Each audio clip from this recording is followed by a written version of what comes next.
Hola, mi amigo querido, qué alegría que estamos juntos una vez más para estudiar la palabra de Dios. Lección número 4 para el 27 de julio del año 2024. Título de la lección: Parábolas. El propósito de esta lección es mostrar las 5 parábolas de Jesús que registra Marcos. Ya lo dijimos en una lección pasada, Marcos no está muy preocupado en presentar las palabras del Señor Jesucristo, sino los hechos, las acciones en favor de la salvación del ser humano. Pero Marcos registra 5 parábolas, es poco en relación a las parábolas que Mateo, por ejemplo, presenta. Mateo menciona muchas, pero Marcos solo 5. La primera parábola que registra Marcos es la parábola del sembrador. Y una lección que tenemos que aprender aquí es que comunicación no es lo que tú dices, sino lo que el otro entiende. ¿Por qué el Señor Jesucristo presentaba parábolas? Porque conceptos son conceptos, entran y se van. Pero parábolas son ilustraciones que permanecen en la mente y en el corazón de las personas. Parábolas son figuras que ayudan a reflexionar. ¿Por qué? Generalmente las parábolas tienen que ver con cosas que las personas conocen. Y entonces los conceptos teóricos, cuando relacionados con la vida práctica, echan más raíces en la mente de los oyentes. Jesús, por eso, presentaba parábolas. Y la primera parábola está registrada en Marcos capítulo 4, versículos 1 al 3. Leo. Otra vez comenzó Jesús a enseñar. Interesante. Otra vez comenzó Jesús a enseñar. Que la enseñanza fue parte del ministerio del Señor Jesucristo. Él vino no solo a enseñarnos que hay que orar, Él vino a enseñarnos cómo orar. Él no vino solo a enseñarnos que hay que vivir vidas santas.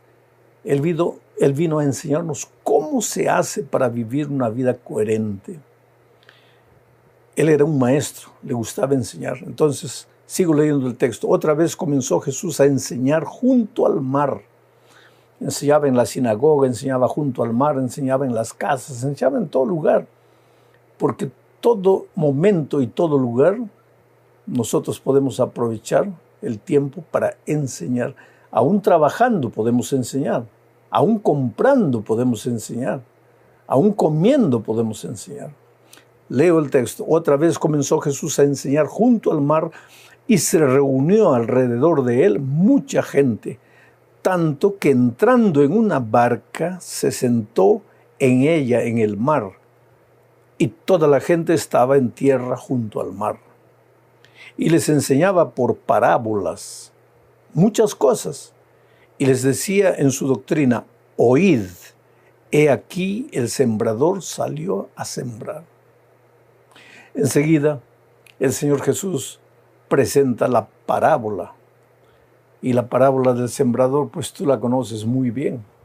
Un sembrador salió a sembrar. Y parte de la semilla cae en el camino. El camino, pues por ahí anda la gente, transitan los carros, las carretas, los caballos, los animales. Y la tierra se queda dura. La semilla cae y no penetra porque el suelo está duro, no fue arado, es camino. Entonces vienen los pájaros que simbolizan a Satanás y se comen la semilla. Y la semilla no produce frutos. Otra parte de la semilla cae encima de las piedras. El polvo que se levanta cuando alguien pasa por el camino cae encima de las piedras, cae encima de las piedras. Y en poco tiempo encima de las piedras se forma una especie de camada fina de tierra. Cuando la semilla cae ahí, produce inmediatamente. Pero como no tiene fondo, como en el fondo solo hay piedra, pues la pobre semilla, aunque produce, muere, porque no tiene cómo beber agua. Y la planta, la semilla necesita de agua para poder germinar. Germina, pero muere. Otra parte de la semilla cae en el terreno de espinos. Terreno bueno, porque los espinos crecen. Pero cuando la semilla brota, los espinos son más fuertes y ahogan la semilla. Y finalmente una parte de la semilla cae en tierra buena y produce frutos. A 30, a 60 y a 100. Quiere decir, unas semillas producen a 30, otras a 50, otras a 100. Queridos, nosotros los seres humanos somos tierra. Algunos, tierra del camino, donde la palabra nunca entra. Hablas, la palabra no entra. Otros, tierra de las piedras. La palabra entra, germina. En un día la persona se emociona, va al frente, acepta el llamado. La semana siguiente ya se olvidó de todo. ¿Por qué? Porque fue un momento de emoción y nada más. Otros corazones representan el terreno espinoso. La palabra cae, germina, pero las atracciones del mundo, los espinos, son tan grandes que en poco tiempo la semilla muere.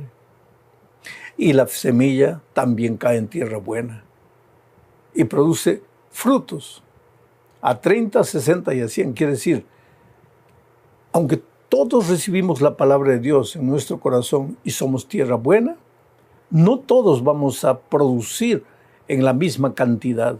Unos 30, otros 60, otros 100. Lo triste es que el de 100 mire al de 30 y piensa que ya está bien, demasiado bien.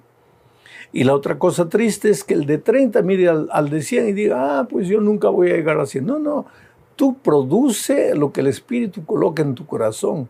No te preocupes en estar mirando al hermano, al otro, al pastor. No, tú mira al Señor Jesucristo y sigue caminando con Él. Vamos a la segunda parte de este estudio. Aquí veremos la interpretación de Jesús, la palabra y los 4 tipos de terrenos. El propio Señor Jesucristo explicó parte de lo que yo acabo de mencionar. Marcos 4, 14 y 15 dice, el sembrador es el que siembra la palabra. Y estos son los que junto al camino, en quienes se siembra la palabra. Pero después que la oyen, enseguida viene Satanás y quita la palabra que se sembró en sus corazones. La palabra es la semilla. Oh querido, la palabra tiene poder. En el principio, por la palabra de Dios fueron creados los cielos y la tierra. Cuando el Señor Jesucristo estuvo en esta tierra, con su palabra hizo andar al paralítico, con su palabra curó a los enfermos, con su palabra expulsó demonios, con su palabra hasta resucitó muertos.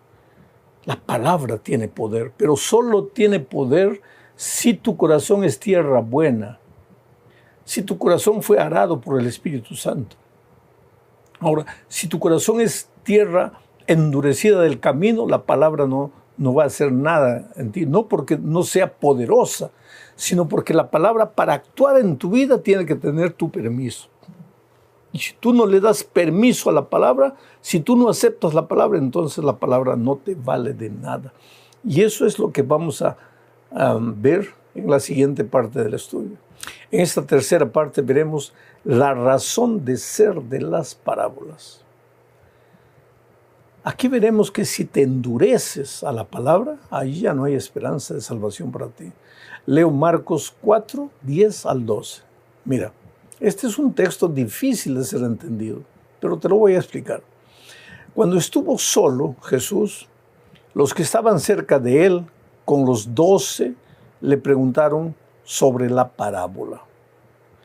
Y les dijo, a vosotros, a los discípulos y a los otros que estaban con él, a vosotros os es dado saber el misterio del reino de Dios.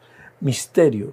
Querido, misterio para nosotros es algo que no se puede entender, algo que no vale la pena que entres porque nunca lo vas a entender. Pero misterio en el sentido bíblico es algo que tú no entiendes al principio, pero con la ayuda del Espíritu Santo puedes entender. Entonces, cuando tú encuentras un misterio bíblico, en lugar de cerrar la Biblia y salir, arrodíllate y clama a Dios por la iluminación del Espíritu Santo, porque el Espíritu es el Maestro, el que te guiará a toda verdad. Una cosa es el misterio del ocultismo, otra cosa es el misterio de la Biblia, que puede ser entendido con la ayuda del Espíritu Santo. Les dijo: a vosotros os es dado saber el misterio del reino de Dios, mas a los que están fuera, a los del mundo, a los rebeldes, a los duros de corazón, a los del terreno del camino, por parábolas les diré todas las cosas, para que viendo, vean y no perciban, y oyendo, oigan y no entiendan, para que no se conviertan y les sean perdonados los pecados. Esta es la parte interesante del texto.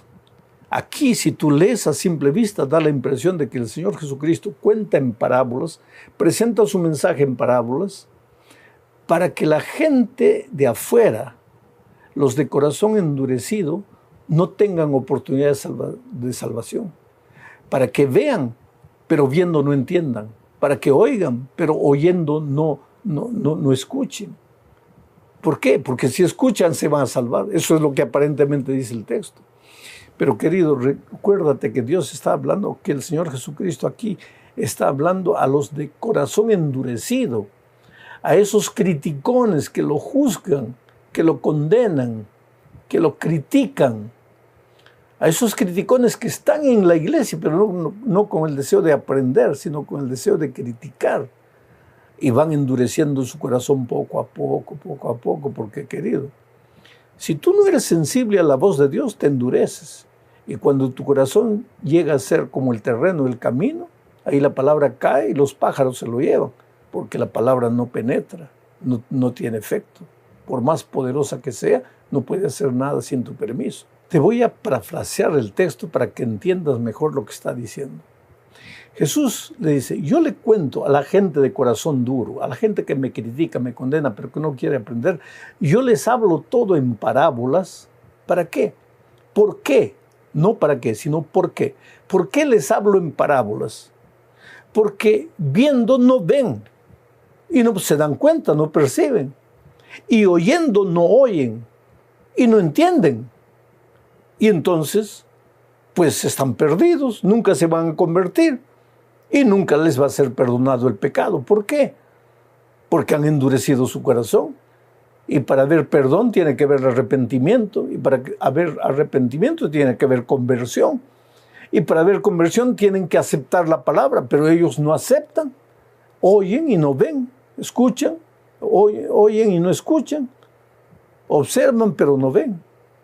Eso es lo que el Señor Jesús quiso decir. Ahora vamos a la cuarta parte de este estudio. La lámpara y la medida. Aquí son otras dos parábolas que muestran la responsabilidad de los que aceptan el mensaje, de los que reciben el Evangelio en su corazón. Leo Marcos 4, 21 al 23. También les dijo: ¿acaso se trae la luz para ponerla debajo del almud o debajo de la cama? ¿No es para ponerla en el candelero? Porque no hay nada oculto que no haya de ser manifestado, ni escondido que no haya de salir a la luz. Si alguno tiene oídos para oír, oiga. Marcos repite muchas veces las palabras del Señor Jesucristo. Si alguno tiene oído para oír, oiga. ¿Por qué? Porque algunos tienen oído, oyen, pero no entienden, no aceptan. La palabra no penetra en su corazón. Pero aquí en esta parte, esta parábola enseña una lección. Si has recibido la palabra en tu corazón, entonces has recibido la luz. Porque la palabra de Dios es la luz. Lámpara es a mis pies tu palabra y lumbrera a mi camino. Ahora, si has recibido la luz, no la recibes para esconderla, sino para colocarla en un candelero y que alumbre. Quiere decir que si tú has conocido la palabra de Dios y no estás trayendo personas para Cristo, no estás evangelizando, no estás participando en la misión, es porque la luz no ha nacido en tu corazón, es porque la palabra no ha caído en tu corazón, es porque tu corazón no es tierra buena, tal vez es tierra del camino, tal vez es tierra de pedregullo, tal vez es tierra de espinos, pero no es terreno bueno. Porque en el corazón bueno la palabra produce, ilumina, e inmediatamente tú sales a buscar a otra persona para Cristo. Continúe leyendo Marcos 4, 24 y 25. Dice así: les dijo también, mirad lo que oís, porque con la medida con que medís, os será medido, y aún se os añadirá a vosotros lo que oís, porque al que tiene se le dará, y al que no tiene, aún lo que tiene se le quitará. Quiere decir, estamos hablando de la palabra de Dios que cayó en tu corazón, que se volvió luz en tu corazón. ¿Qué dice esta siguiente parábola? Que si no compartes esa luz, si no entregas a otro la luz, lo poco que has recibido se apagará en tu corazón. Porque cuanto más luz impartas, más luz vas a recibir. Y cuanto más te calles, más la luz se va a apagar en tu corazón. Este es un asunto serísimo en el que tenemos que meditar. Llegamos al fin de este estudio hablando de la parábola del crecimiento de la semilla. El crecimiento espiritual es de Dios. Aquí se mencionan dos incidentes o dos parábolas interesantes. Leo Marcos primero, Marcos 4, 26 al 28. Dice así: decía además, así es el reino de Dios, como cuando un hombre echa semilla en la tierra y duerme, y se levanta de noche y de día, y la semilla brota y crece sin que él sepa cómo, porque de suyo lleva fruto la tierra, primero hierba, luego espiga, después grano lleno en la espiga. ¿Cuál es el mensaje aquí, querido? La vida cristiana es crecimiento. Si no creces es porque la luz no ha nacido en tu corazón, es porque la palabra no ha caído en tu corazón. Pero si la palabra ha caído en tu corazón, la vida cristiana es crecimiento. Ahora, el crecimiento no es obra tuya. Tú ves que en esta parábola el sembrador siembra la semilla. En tu caso, tú aceptas la palabra, aceptas la semilla en tu corazón. Pero después, cuando el sembrador se levanta, ve que la semilla está germinando por obra de Dios. El crecimiento es obra de Dios. Tú solo tienes que permitir que Dios te haga crecer. Pero para eso tienes que recibir el sol, tienes que recibir la lluvia, tienes que volver los ojos a Dios cada día, levantarte mañana, orar, estudiar la palabra de Dios. Y cuando tú haces eso, entonces el crecimiento va a ser la obra de Dios en tu vida, en tu corazón. No creces por tus propios esfuerzos. No creces porque cierras los ojos y te dominas para portarte bien. Creces en la medida en que permitas que el sol de justicia brille en tu corazón. Y para completar este pensamiento, se presenta la parábola de la mostaza. Marcos 4, 30 al 32. Leo. Decía también: ¿a qué haremos semejante el reino de Dios? ¿Y con qué parábola la compararemos? Es como el grano de mostaza, que cuando se siembra en tierra es la más pequeña de todas las semillas que hay en la tierra. Pero después de sembrado crece y se hace la mayor de las hortalizas y echa grandes ramas de tal manera que las aves del cielo puedan morar bajo su sombra. La parábola en el reino de Dios, en la iglesia de Dios, en el pueblo de Dios, todo comienza pequeñito como un grano de mostaza, pero no se queda pequeño, porque el crecimiento es la ley del reino de Dios. Cristiano que acepta a Jesucristo comienza como un nené recién nacido, pero no se queda usando pañales en la vida espiritual para el resto de la vida. Tiene que crecer porque el crecimiento es la ley del reino de Dios. Un granito de mostaza, sembrado, parece que se enterró, que acabó, pero al día siguiente brota y crece, crece, crece, hasta tornarse un árbol.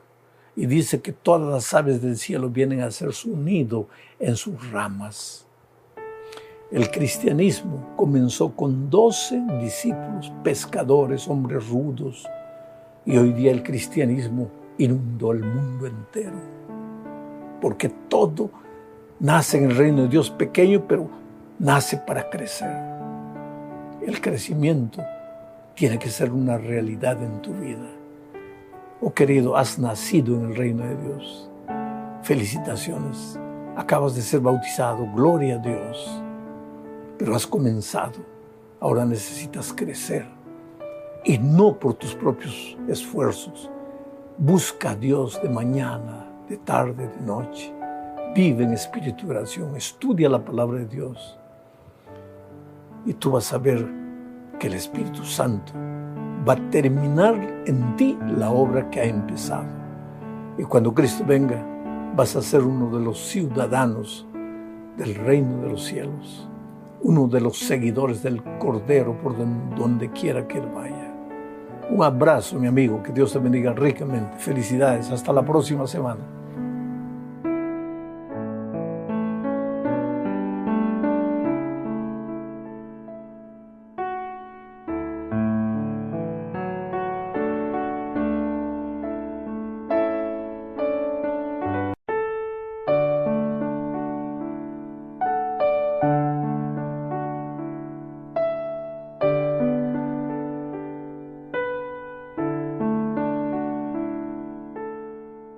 Hola mi querido amigo, qué alegría nuevamente. Vamos a estar juntos 20 minutos estudiando la lección número 4 para el 25 de enero del año 2025.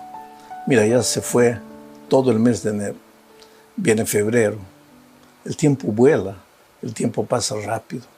Jesús está volviendo. Debemos vivir con expectativa. Somos el pueblo que espera la venida de Cristo. Jesús va a volver. Querramos o no querramos, Él va a volver. Más vale la pena que estemos preparados para el encuentro con Jesús. El título para la lección de esta semana es Dios es apasionado y compasivo. Y el propósito de la lección es mostrarnos que los sentimientos, las emociones, nacen en Dios. Él es un Dios emocional, pero no deja de ser un Dios racional. En otras palabras, las emociones no están reñidas con la razón, ni la razón con las emociones.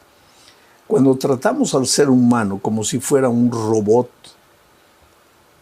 lo estamos tratando porque pensamos que él es solo cabeza, que él es solo razón. Pero el ser humano tiene un corazón. Inclusive las grandes decisiones de la vida no se toman con la cabeza, ¿tú sabías eso? Sino con el corazón. Tú no te casaste con la mujer que tu cabeza, tu razón te dijo, esta es la mujer correcta. Tú te casaste con la mujer que te gustó, te enamoraste de ella, sus ojos, su piel, su cabello, yo no sé, su carácter, te casaste con ella. Tú no compras un carro solo por la razón. ¿Te gusta o no te gusta? Eso es lo que determina. Quiere decir, las emociones son importantes en la experiencia cristiana. Vamos a la primera parte de este estudio bajo el título de Más que el amor de una madre. En esta primera parte, el autor de la lección de la escuela sabática trata de mostrar que el amor de Dios, aunque sea pálidamente, podría ser comparado con el amor de un padre o de una madre. Leo Salmo 103, versículo 13, dice: Como el padre se compadece de los hijos, se compadece Jehová de los que le temen. Como el padre se compadece de los hijos, se compadece Jehová de los que le temen. Sabes, cuando yo era niño, yo nunca fui un hombre rebelde, así, un niño rebelde, ¿no?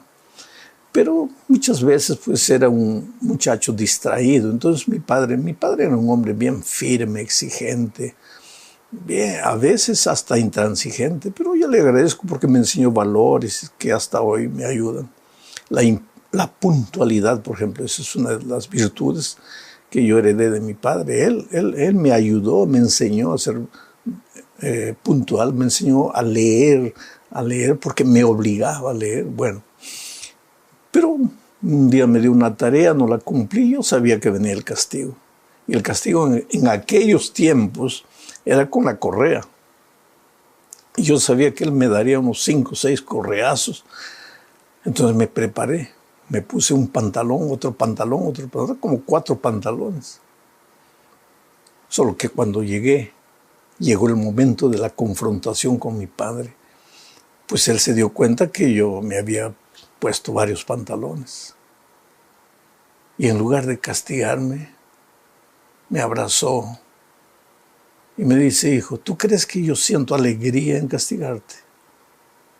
Es que si yo no te castigo, la vida te va a castigar. Ya ve, sácate los pantalones y no hagas la tontería que hiciste hoy otra vez. Y sabes, aquella actitud de mi padre me ayudó más que los correazos. Mi padre se compadeció de mí. Y esto es lo que dice el Salmo 103, versículo 13. Como el Padre se compadece de sus hijos, se compadece Jehová de los que le temen. Entonces, Jehová se compadece de ti, no dudes de ese amor. Vamos ahora a Isaías 49:15. Dice: ¿se olvidará la mujer de lo que dio a luz para dejar de compadecerse del hijo de su vientre? Aunque se olvide ella, yo nunca me olvidaré de ti. ¿Puede haber un amor más grande que el amor de la madre? Porque la madre no ama solo con el corazón, la madre ama con las entrañas, con el vientre. ¿Por qué? Porque tuvo a su hijo 9 meses en el vientre. Es por eso que a veces el padre no puede entender el amor de la madre.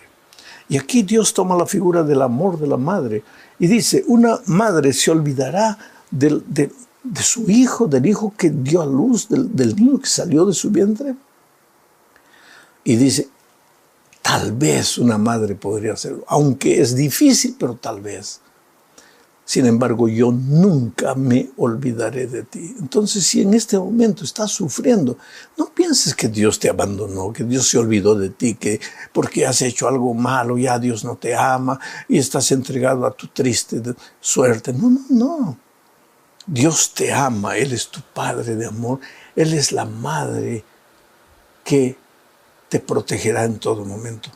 Y un texto más para describir el amor inconmensurable de Dios. Jeremías 31:20 dice: ¿no es Efraín hijo precioso para mí? ¿No es niño en quien me deleito? Pues desde que hablé con él me he acordado de él constantemente. Por eso mis entrañas se conmovieron por él. Ciertamente tendré de él misericordia, dice Jehová. ¿A quién se refiere por Efraín? A su pueblo, ¿verdad? Al pueblo de Israel. Y dice que lo ama. Y dice que cuando lo ve andando en sus caminos, las entrañas de Dios se conmovieron. Nuevamente la figura de la madre, que el vientre, la madre ama con las entrañas, ama con el vientre, también con el corazón, lógicamente. Las entrañas se conmovieron. Ciertamente tendré misericordia de mi pueblo. Que estas palabras amorosas de Dios no te enseñen el camino de la permisividad, que llegues a la conclusión de decir: pues, Dios me ama, ya para qué me preocupo. No, querido. Porque ves aquí que cuando el hijo camina en sus caminos, Dios se siente feliz. Cuando él pasa por dificultades, las entrañas de Dios se conmueven. Dios se conmueve de ti porque te ama. Está feliz cuando andas bien y todo te va bien. Y se pone triste cuando las cosas no te van bien.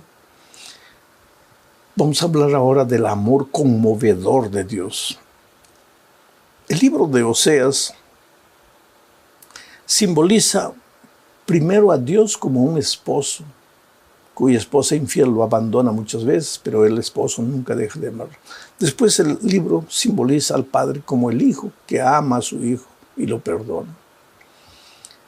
Leo Oseas 1:2 y dice: El principio de la palabra de Jehová por medio de Oseas. Dijo Jehová a Oseas: ve, tómate una mujer fornicaria e hijos de fornicación, porque la tierra fornica apartándose de Jehová. ¿Por qué Dios le dio la orden al profeta Oseas de buscar una mujer fornicaria con hijos de fornicación? Por un simple motivo. Oseas era el profeta. El profeta era el vocero de Dios. Y muchas veces, para ser el vocero de Dios, aunque pálidamente, tienes que sentir lo que Dios siente por el ser humano desobediente. Y cuando la mujer lo abandonaba una vez y otra vez y otra vez, Dios le dijo: pues ahora tú, mi profeta, entiendes cómo yo me siento cuando mi pueblo se va y se va y se va. Y vuelve y lo perdono, y después se va. Y ahora que tú entiendes cómo yo me siento, porque lo has vivido en la carne, predica mi amor de Dios. Dile al pueblo que a pesar de lo que ha hecho, yo lo sigo amando. Qué cosa extraordinaria.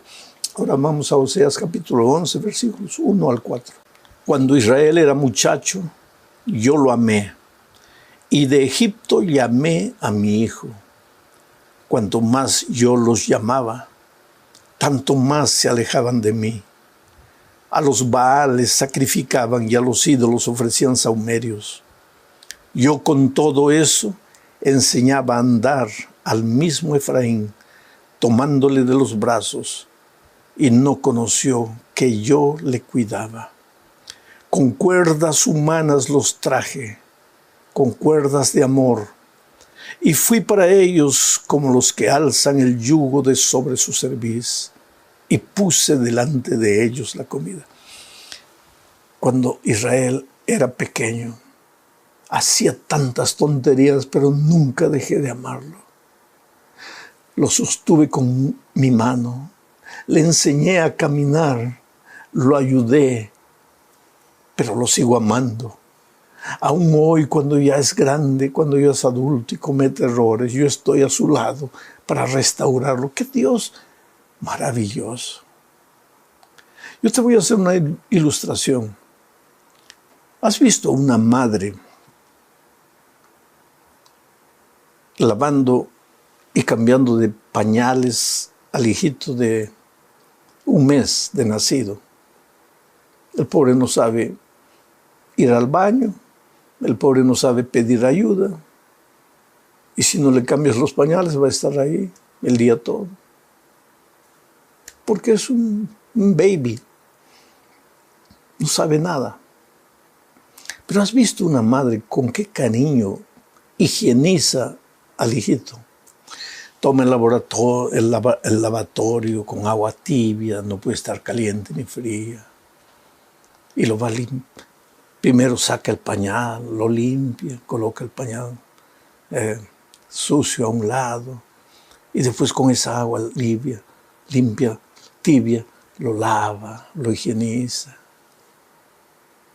cantándole una musiquita, hablándole palabras de amor, y después le da un beso en las nalgas al niño. ¡Qué amor! Y así lo va cuidando a los 6 meses, al año, y ya le va enseñando a ir al baño solo, a los 2 años, hasta que en un momento el muchacho ya sabe ir solo al baño. Pero en todo momento la madre está acompañándolo. Ese es Dios. ¿Tú crees que porque hiciste alguna tontería en la vida, Dios dejó de amarte? Él te va a lavar, te va a limpiar, te va a cuidar, pero al mismo tiempo te quiere enseñar a ser independiente, a caminar en sus caminos, por voluntad propia, no por obligación ni por constrangimiento. Dios te ama, querido, pero ese amor no es permisivo. Ese amor no es para que continúes revolcándote en el pecado. Ese amor no es para que continúes siendo un baby de 1 mes el resto de la vida. Ese amor es para que crezcas Ese amor es transformador y restaurador. Vamos a la tercera parte de este estudio bajo el subtítulo de la compasión de Jesús. En el Antiguo Testamento se habla del amor de Dios por la raza humana, pero en el Nuevo Testamento se habla del amor del Señor Jesucristo por la raza humana. Mira lo que dice Efesios capítulo 2, versículos 4 y 5.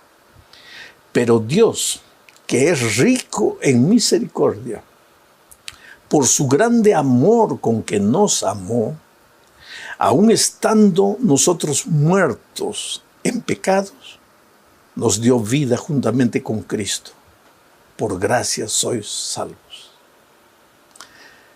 Tú en el Nuevo Testamento vas a encontrar muchas veces al Espíritu Santo que te habla con gemidos indecibles para que escuches la voz de Dios y te arrepientas. Aquí en este texto encuentras al Dios Padre que entrega a su Hijo y encuentras al Hijo, al Señor Jesucristo, que te ama. Padre, Hijo y Espíritu Santo te aman y trabajan en favor de tu salvación. Pero para que este texto cobre vida para ti, yo voy a tratar de leerlo en primera persona. Lee de esa manera. Yo voy a leer como si fueras tú. Pero Dios, mi Padre, que es rico en misericordia, por el gran amor con que me amó siempre, aun yo estando muerto en pecado, yo sé que Él me dio vida juntamente con Cristo. Por gracia soy salvo.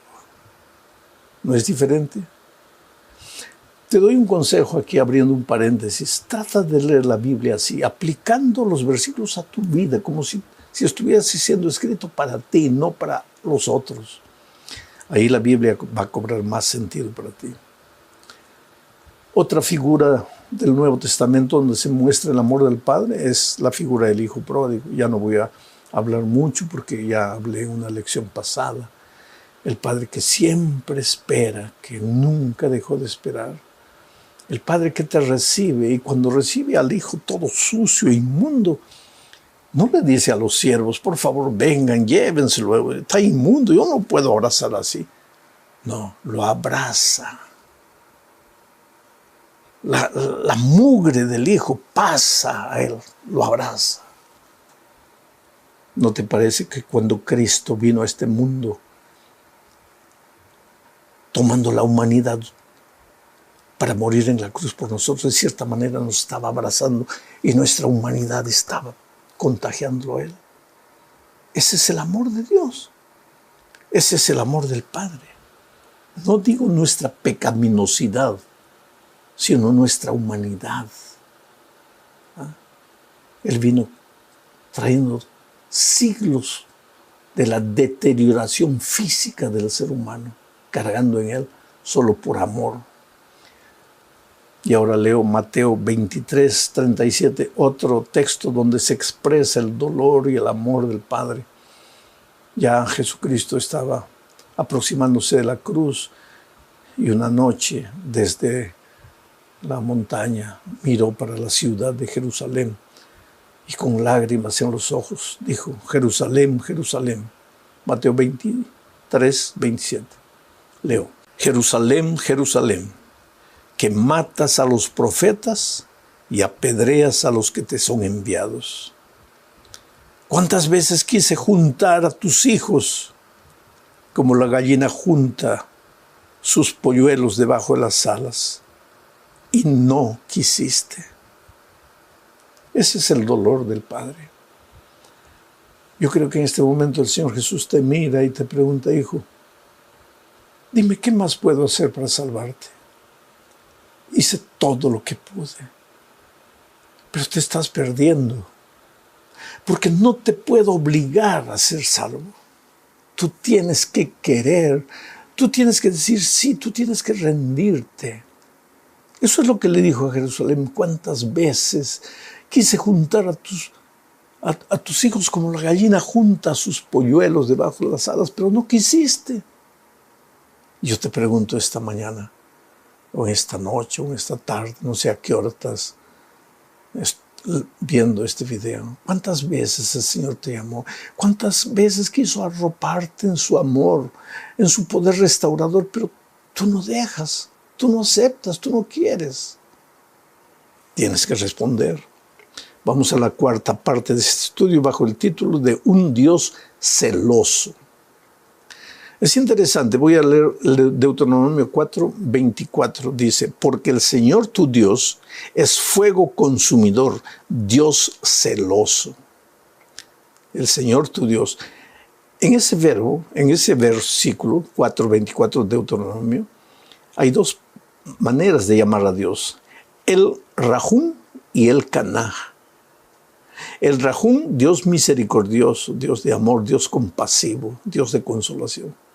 El Canah, Dios celoso, pero no celoso en el sentido de que del celo humano.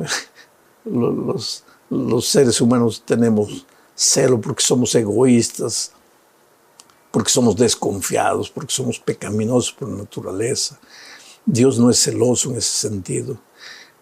Él es celoso en el sentido de protegernos, de cuidarnos, de amarnos, de no querer que el pecado nos toque para que nos destruya.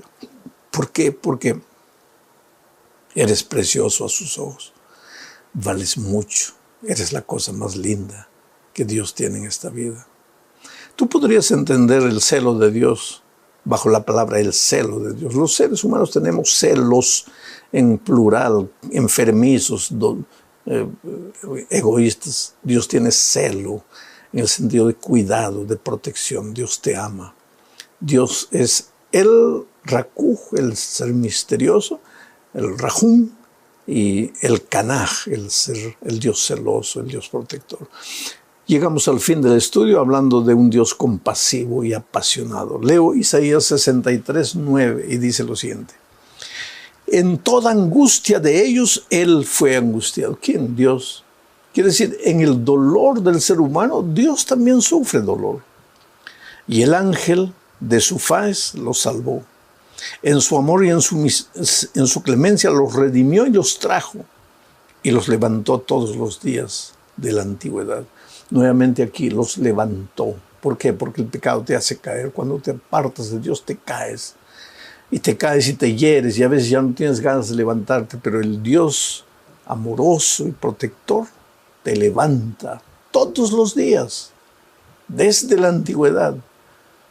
A veces tú en la noche llegas, oh Señor, estoy aquí otra vez porque he cometido el mismo pecado. Y Dios te mira y te dice, hijo, el mismo pecado, ¿por qué dices el mismo pecado si es la primera vez que me lo estás contando? Porque cuando Dios perdona se olvida. Y Él todos los días te da una nueva oportunidad. Es Dios compasivo, misericordioso. Ahora leo Hebreos 4:15. Me gusta este texto. Porque no tenemos un sumo sacerdote que no pueda compadecerse de nuestras debilidades, sino uno que fue tentado en todo según nuestra semejanza, pero sin pecado. Tú no puedes decir, el Señor Jesucristo no me entiende porque Él es Dios, pues Él venció porque es Dios. No. Él se hizo hombre para que tú y yo no tuviéramos el pretexto de decir, bueno, Jesús obedeció porque Él podía, porque Él era Dios. No. Él fue semejante a nosotros, pero no cayó. ¿Y por qué no cayó? Porque se agarró del poder de su Padre. Porque cuando amanecía Él ya estaba en la montaña orando. Y porque cuando anochecía Él continuaba en la montaña orando. Dios te ama, querido. Pero Dios quiere que por ese amor tú vivas una vida de victoria, no una vida de conformismo, de mediocridad espiritual, sino una vida de inspiración para los otros. Cuídate. Enfrenta la semana y sus desafíos. Va con Dios. Tú no estás solo. Jesús está contigo. Un abrazo.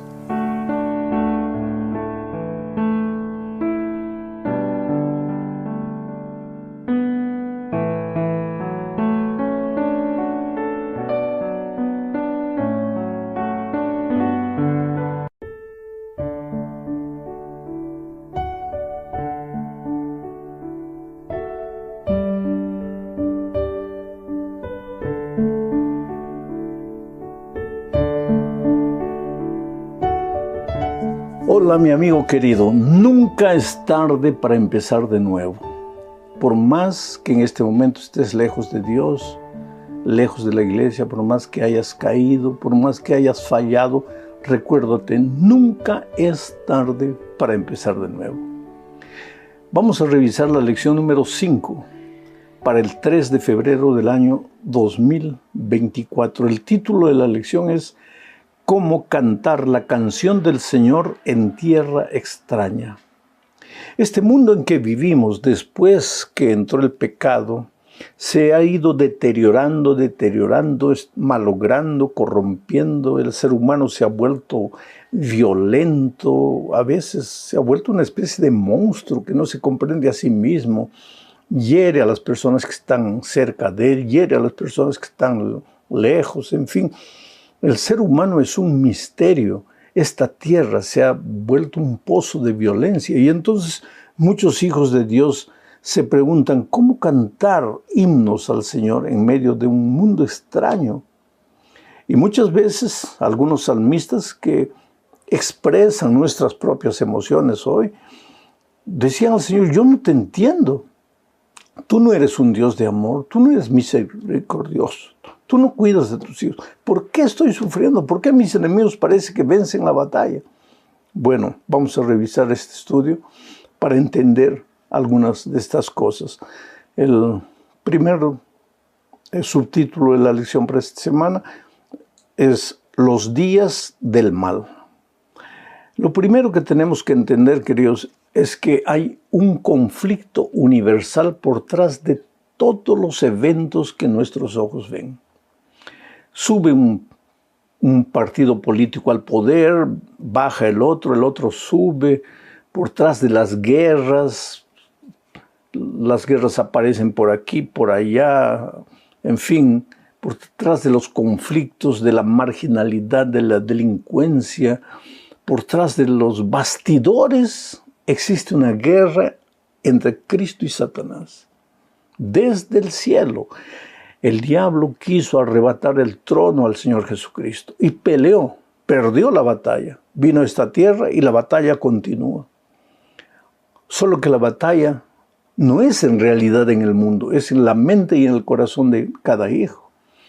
A veces el enemigo te hace sufrir de tal manera que tú llegues a maldecir el nombre de Dios. Y cuando tú maldices el nombre de Dios, pues el enemigo se ríe y dice: bueno, logré lo que conseguía. ¿Te acuerdas de Job? A Job vino con todo, lo agarró, lo tentó, lo hizo sufrir, pero no logró lo que quería, porque en todo momento Job fue fiel. Bueno, vamos a la primera parte. Veamos el Salmo 74, 18 y 22. Dice así: acuérdate de esto, que el enemigo ha afrentado a Jehová, y pueblo insensato ha blasfemado tu nombre. Levántate, oh Dios, aboga tu causa, acuérdate de cómo el insensato te injuria cada día. En este salmo, el salmista está describiendo el conflicto. El enemigo ha afrontado al Señor y ha logrado engañar mucha gente que también maldice al Señor. Y muchas veces no solo maldice con la boca, sino con sus actitudes y con su vida. Y el salmista llega a un momento en que reclama: Señor, levántate, defiende tu causa. Acuérdate de cómo el insensato te injuria cada día y tú parece que no haces nada. Parece que te quedas de brazos cruzados. Señor, ¿qué te pasa? ¿Alguna vez ha subido a tu mente, a tu corazón esta misma idea? Claro que siempre. Claro que siempre nos preguntamos: ¿dónde está Dios? Cuando vemos niños en la calle sufriendo, muriendo de hambre, ¿no preguntamos a Dios dónde está Él? Cuando vemos injusticias aberrantes, explícitas, ¿no preguntamos a Dios: Señor, ¿dónde está? Cuando vemos la violencia, la maldad, niños inocentes pagando por la tontería de los seres humanos adultos, ¿no nos preguntamos dónde está Dios? Señor, levántate. Es lo que el salmista dice aquí: levántate, Señor, defiende tu causa. ¿Qué pasa contigo? ¿No dices que tú eres todopoderoso y que eres un Dios de misericordia? ¿Por qué permites estas cosas? Es interesante. Vamos a leer ahora el Salmo 79, 9 y 10. para continuar desarrollando este pensamiento. Ahí el salmista dice, ayúdanos, oh Dios de nuestra salvación, por la gloria de tu nombre, y líbranos y perdona nuestros pecados por amor de tu nombre. Porque dirán las gentes, ¿dónde está tu Dios? Sea notoria en las gentes delante de nuestros ojos la venganza de la sangre de tus siervos que fue derramada. ¿Cuántas veces el salmista en este texto que acabo de leer pregunta, Señor, por tu nombre, defiéndenos, defiende tu causa en esta tierra por causa de tu nombre, por tu gloria? Porque las personas que no te conocen, cuando ven sufriendo a tus hijos, aquellos que quieren obedecerte, aquellos que quieren andar en tus caminos, los ven sufriendo, los ven pasando injusticias. Los incrédulos preguntan, ¿dónde está tu Dios? ¿Qué Dios es ese? ¿Qué Dios predicas? No predicas de un Dios todopoderoso, grandioso, que te cuida, que te protege. ¿Dónde está ese Dios? Queridos, el problema es el siguiente. Cuando el pecado se levantó allá en el cielo, Dios podría haber acabado con el pecado ahí, en el momento. Pero es que Lucifer se levantó acusando a Dios de ser injusto, de ser un Dios abusivo. Él le dijo más o menos esto, Señor, ¿sabes por qué todos te obedecen? Porque tienen miedo de ti, porque si te desobedecen, tú los matas. Entonces así, por miedo, cualquiera te obedece. Eso es lo que le dijo acusando a Job, ¿te acuerdas? Que le dijo el diablo al Señor. Le dijo, claro, le das vida, le das salud, le das hijos, le das hacienda, le das dinero, así cualquiera te sirve. Ahora quítale todo eso para que veas cómo te maldice. Y vuelvo a repetir, entonces el diablo viene pues y trata de quitarte, de traer enfermedad, miseria, dolor a tu vida. Nada de lo que te hace sufrir nace en la mente divina. El sufrimiento no tiene origen en la mente divina. El sufrimiento tiene origen en la mente del diablo. De cierta manera yo diría el sufrimiento es diabólico. Pero él manda el sufrimiento para que tú maldigas al Señor, para que tú pierdas la confianza en Dios, para que tú te preguntes, Señor, ¿dónde estás? Y para que la gente de afuera se burle de ti y diga, ¿dónde está tu Dios? Pero querido, Dios quiere desarrollar en ti la paciencia. Quiere que tú en tu vida, a pesar del dolor, como Job digas, yo sé en quién he creído. Yo sé en quién he creído. Que venga la sarna, que venga el olvido, que venga la pobreza, que venga la miseria. Yo sé en quién he creído. Qué fe extraordinaria la de Job. Y también puede ser la tuya. En la medida que tú alimentes tu mente y tu corazón con la palabra de Dios. Vamos a la segunda parte de este estudio. A las puertas de la muerte. En esta parte vamos a ver que la muerte, querido, es una realidad de la cual nadie puede escapar. Mueren los adultos, mueren los ancianos, mueren los hombres, las mujeres, los niños, mueren los malos, mueren los buenos. La muerte física es una realidad de la cual no podemos escapar.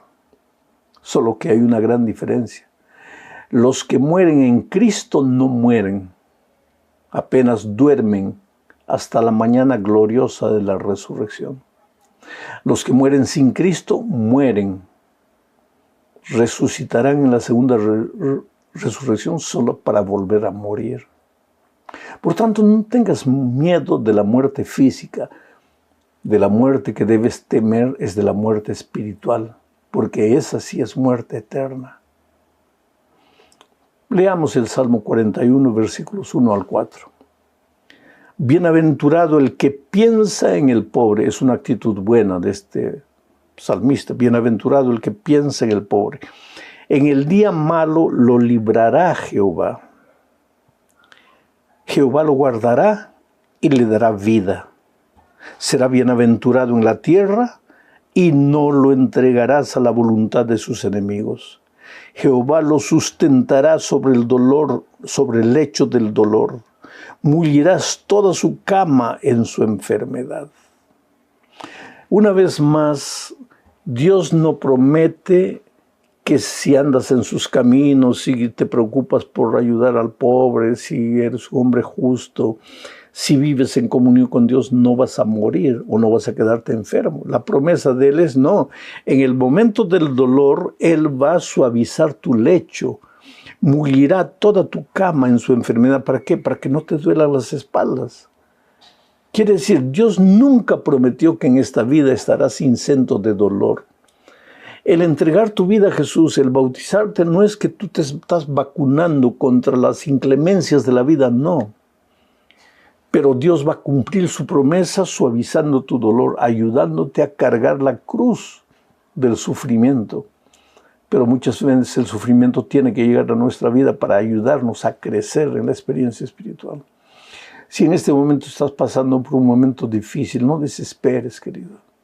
La mano invisible de Dios está a tu lado, aunque tú no lo veas, aunque tú sientas que Dios te ha abandonado, Él no te ha abandonado, Él está contigo. Leamos otro salmo, el 88, versículos 1 al 4, dice así. Oh Jehová, Dios de mi salvación, día y noche clamo delante de ti. Llegue mi oración a tu presencia, inclina tu oído a mi clamor, porque mi alma está hastiada de males y mi vida cercana al Seol, al sepulcro. Soy contado entre los que descienden al sepulcro, soy como un hombre sin fuerza. Esto es interesante, querido. El ser humano, por más que cree en Dios, porque el salmista confiaba en Dios, está escribiendo este salmo como una plegaria a Dios. Pero ¿qué es lo que él dice aquí? Señor, no entiendo, estoy sufriendo. Tú no eres el Dios de mi salvación. ¿Por qué no apareces en mi vida? Estoy contado entre los que van a morir. Mis enemigos aparecen. ¿Qué es lo que pasa, querido? Es que el ser humano, por más confianza que tenga en Dios, él se amarra, se agarra de la vida. ¿Sabes por qué? Porque el ser humano no fue creado para morir. Tú fuiste creado con vocación de vida. Por lo tanto, aunque las cosas anden mal en esta tierra, cuando llega el momento de la muerte, te agarras de la vida, no quieres morir. Por eso vas a entender el versículo 4 que dice, soy contado entre los que descienden al sepulcro, soy como un hombre sin fuerza. Mi alma está hastiada de males, mi vida cercana al Seol. Pero asimismo no quiere morir. ¿Por qué? Porque no fue creado para morir, fue creado con vocación de vida. Quiero que sepas que la muerte es un instrumento intruso en la experiencia humana. La muerte es el resultado de que nosotros nos alejamos de la vida, de la fuente de la vida, del Señor de la vida que es Dios. Y ahora estamos vagando en este mundo de muerte. Pero no te preocupes cuando venga la sombra de la muerte, que es la muerte física. Tú preocúpate en recibir en la mañana de la resurrección la vida eterna. Vamos a la tercera parte. ¿Dónde está Dios?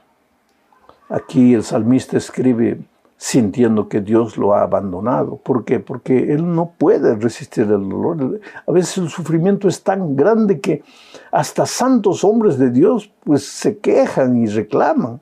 Salmo 42, 3 al 5 dice, fueron mis lágrimas mi pan de día y de noche. Mientras me dicen todos los días, ¿dónde está tu Dios? Me acuerdo de estas cosas y derramo mi alma dentro de mí, de cómo yo fui con la multitud y la conduje hasta la casa de Dios, entre voces de alegría y de alabanza del pueblo en fiesta. ¿Por qué te abates, oh alma mía, y te turbas dentro de mí? Espera en Dios, porque aún he de alabarle, salvación mía y Dios mío. Qué experiencia linda del salmista. Él está pasando por el valle del dolor. La gente se burla de él. Él no entiende la razón de su dolor. Es como si se colocase un travesero en la boca para morderlo de dolor, pero asimismo extiende su mano hacia Dios y dice, Señor, estoy sufriendo, no entiendo. Mi alma sufre de día y de noche, no aguanto más, Señor. Pero asimismo mi alma espera en ti. Aún te alabaré, Señor, salvación mía, Dios mío. Haz de estas palabras tus palabras. Señor, no te entiendo lo que pasa. Mi hogar se ha destruido. El hombre que un día me dijo que me amaría para siempre, ahora dice que no me ama. Mi hijo está en el lecho de la muerte. Señor, yo te amo, yo te suplico, pero no puedo más. Pero así mismo te extiendo mi mano y así mismo, Señor, a pesar de que no entiendo por qué estoy sufriendo, yo tengo fe de que un día te alabaré. Tú eres mi Dios, mi salvación. Qué manera bonita, ¿no? Los salmistas no eran diferentes de nosotros. Ellos decían las palabras que nosotros muchas veces queremos decir y no podemos. Por eso es que tienes que leer los salmos y hacer de los salmos tus oraciones. Vamos a la cuarta parte. ¿Ha fallado Dios para siempre su promesa? El hecho de que no interviene en este momento como queremos, ¿significa que Él no quiere cumplir su promesa? Cuando las dificultades llegan, parece que el tiempo no pasa, ¿no? El dolor parece que va a ser eterno. Pero querido, te digo una cosa, en esta vida todo pasa. Mira, el día solo dura 12 horas, viene la noche, quieras o no. Y la noche puede ser fría, helada, tormentosa, pero va a salir el sol de un nuevo día. Todo pasa. Cuando yo tenía, 20 años, 19 años, un huracán destruyó una ciudad entera allá en los Andes peruanos. Algunos años después arrasó, vino un aluvión, arrasó con la ciudad. Años después yo fui allá, la ciudad estaba reconstruida. Parecía que nada había pasado. ¿Por qué? Porque así son las cosas en esta vida. Cuando el dolor llega, parece que no va a pasar nunca.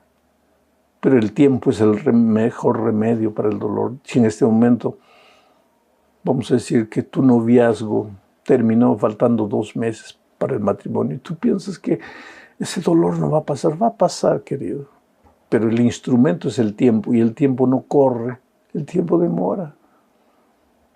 Si has perdido un ser querido y crees que ya la muerte llegó también para ti porque ese dolor es terrible, calma. Todo el dolor pasa, toda dificultad pasa, pero el tiempo es el instrumento. Vamos a leer lo que dice Salmo 77, 7 al 9. ¿Desechará el Señor para siempre y no volverá más a sernos propicio? ¿Ha cesado para siempre su misericordia? ¿Se ha acabado perpetuamente su promesa? ¿Ha olvidado Dios el tener misericordia? ¿Ha encerrado con ira sus piedades? Mira, el salmista está sufriendo. Y en el momento del sufrimiento él se pregunta, ¿se ha olvidado de Dios de su promesa? Y la respuesta es no. Dios no se olvidó de su promesa. Dios nunca se olvida de su promesa. El hecho es que vivimos en un mundo de dolor. La entrada del pecado trajo como consecuencia el dolor y el sufrimiento. Y por más que tú ames a Dios y que tú vivas en armonía con la voluntad de Dios, el polvo del sufrimiento de esta vida te salpica. El que no tiene a Dios en el momento del sufrimiento se desespera, puede hasta acabar con su propia vida. Pero el que confía en Dios, aunque venga el dolor, sabe que Dios existe, que Dios no lo ha abandonado, que Dios está a su lado y que el sol va a salir de nuevo. No desesperes, querido. El año pasado fue mal, este año Dios te va a abrir las puertas, tú vas a ver. Vas a encontrar el empleo que no encontrabas. Vas a pasar la prueba que no pasabas. Vas a sanar del dolor emocional que has cargado hasta aquí. Porque tal vez el mayor milagro que Dios quiere hacer en tu vida no es alrededor tuyo, sino dentro de ti, en tu corazón, sacando tu corazón del pozo de la desesperación. Vamos a la parte final de este estudio, hablando de para que los justos no sean tentados. ¿Cómo es que el justo va a ser tentado? ¿Tentado a qué? ¿Tentado a pensar que Dios lo abandonó? Mira lo que dice el Salmo 49, 5. ¿Por qué he de temer en los días de adversidad, cuando la iniquidad de mis opresores me rodeare? Aquí está hablando él de la tentación que todos los justos tenemos en el momento del dolor, de pensar que Dios nos ha abandonado. Pero él se pregunta, ¿pero por qué tengo que temer en el día de la adversidad, aunque la iniquidad de los justos me ha rodeado? Ahora, querido, mira al pasado, cómo Dios te ha cuidado en el pasado, cómo Dios ha cuidado a tus padres, a tus abuelos, cómo Dios ha cuidado al pueblo de Israel, cómo Dios ha cuidado a los precursores del Evangelio en la época de los romanos, perseguidos, devorados por leones en los circos romanos, cómo Dios ha protegido a su pueblo. Tú mismo has llegado a la edad que tienes ahora, porque Dios, con su mano poderosa, cuando eras niño y estabas condenado a muerte, tal vez te curó, te restauró. Estás aquí. Y si Dios te ha cuidado hasta aquí, ¿no te cuidará hasta el final? Por lo tanto, no desesperes. Yo sé que el dolor golpea, querido. ¿Cuántas veces encuentro en mi vida gente que no tendría por qué sufrir y está sufriendo? Y a veces yo quisiera tener un poder especial para tocar el cuerpo de ellos y curarlo, pero soy un ser humano. Oh, querido, no desanimes. Si tienes que llorar, arrodíllate y llora. Si tienes que decirle a Dios, Señor, no te entiendo, díselo. Pero después dile, Señor, yo sé que va a pasar.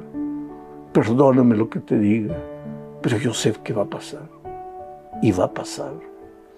Un grande abrazo, que Dios te bendiga, cuídate, cuida a tu familia y no te olvides del pensamiento. ¿Ah? ¿Cuál es el pensamiento? Nunca es tarde para empezar de nuevo. Felicidades.